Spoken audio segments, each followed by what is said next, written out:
So today we're taking a look at Entropy Effect, Blazblue Entropy Effect, which is a game that was recently released in January 2024.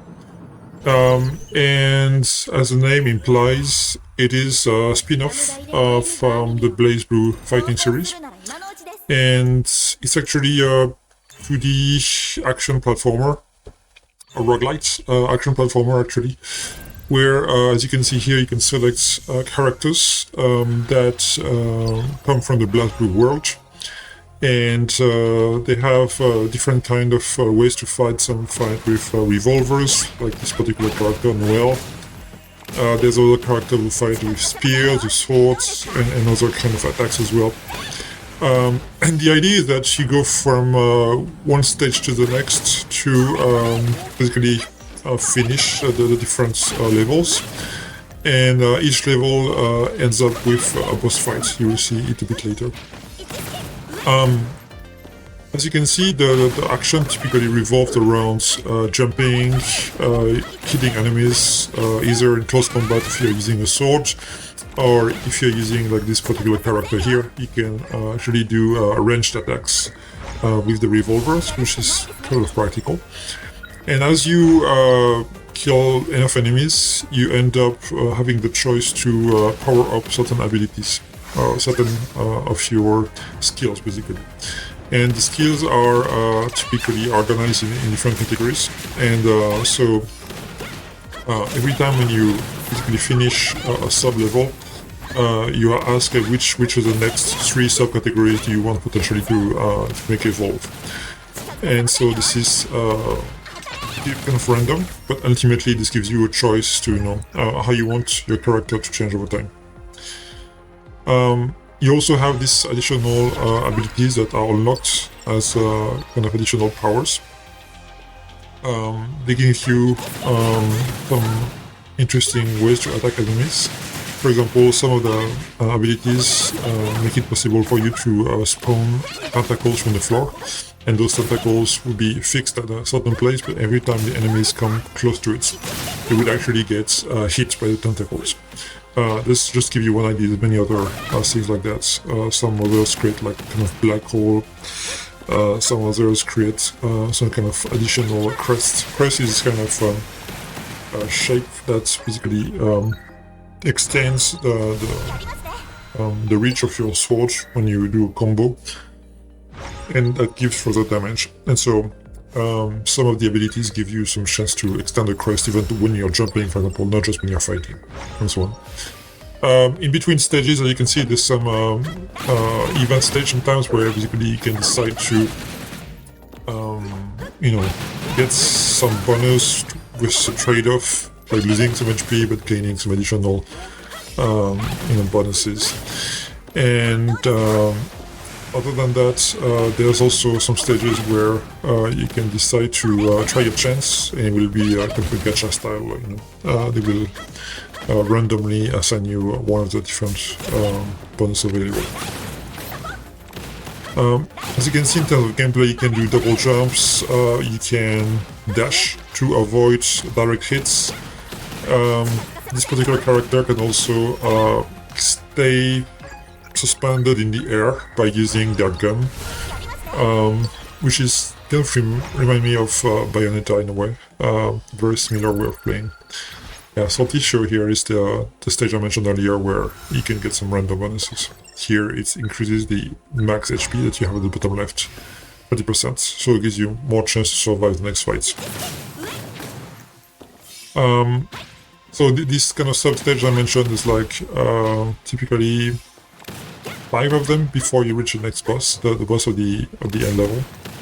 And as you can see, there's typically a bunch of enemies coming at you, with also some traps, like this laser kind of lights here are gonna give you damage if you reach them. But you can also use it against the enemies, so you can push the enemies on them, and it will also damage and kill the enemies. Same thing for the flames here. Typically they're easy to avoid when you're just walking around, but it gets tougher when you actually have to avoid enemies, fight enemies, as you have this kind of traps next to you.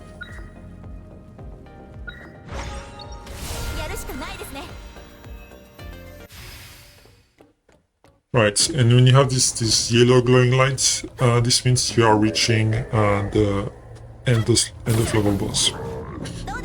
He's the boss called the Watcher, partly because he's watching TVs, as you can see from the background.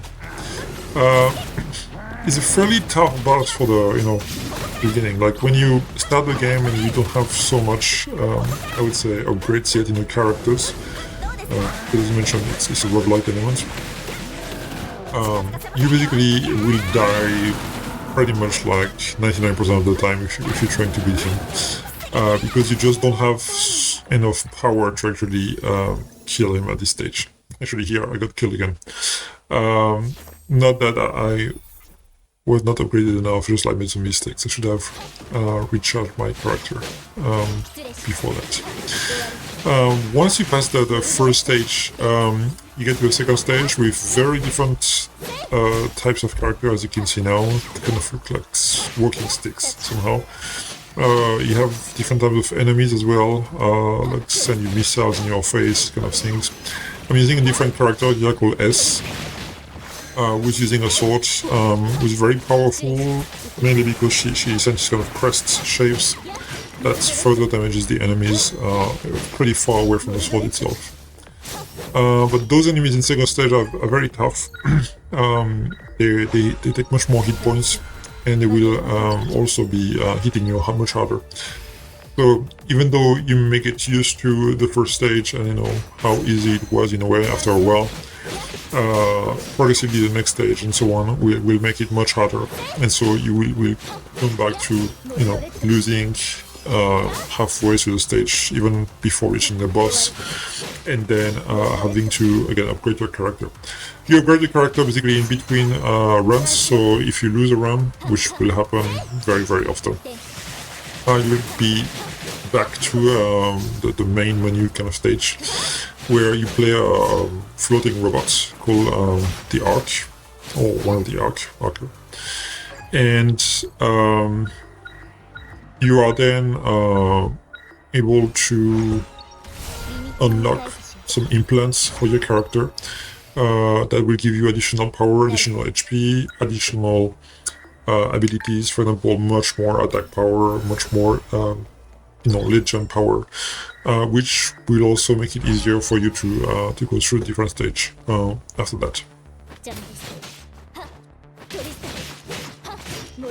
So that's mostly it. I mean, this is a very, very well designed game.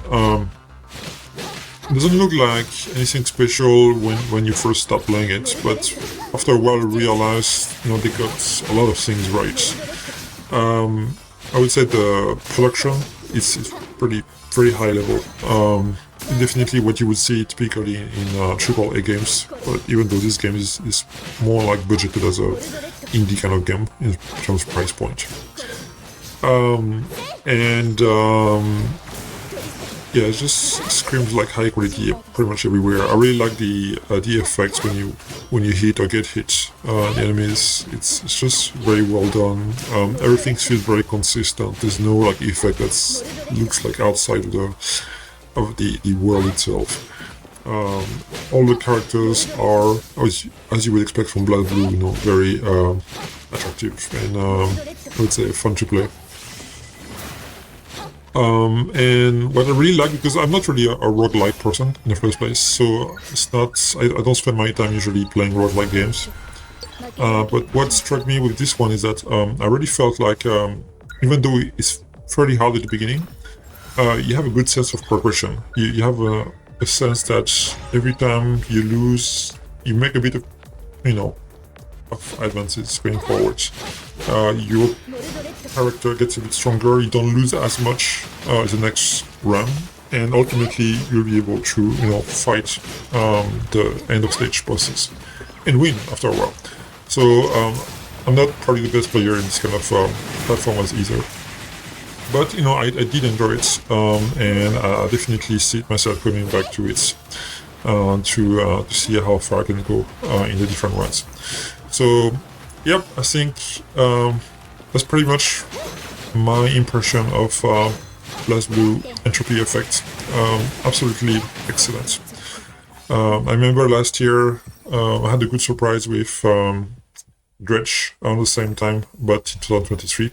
I think this year, my first title that I consider to be really worth playing is definitely Blazblue Entropy Effect.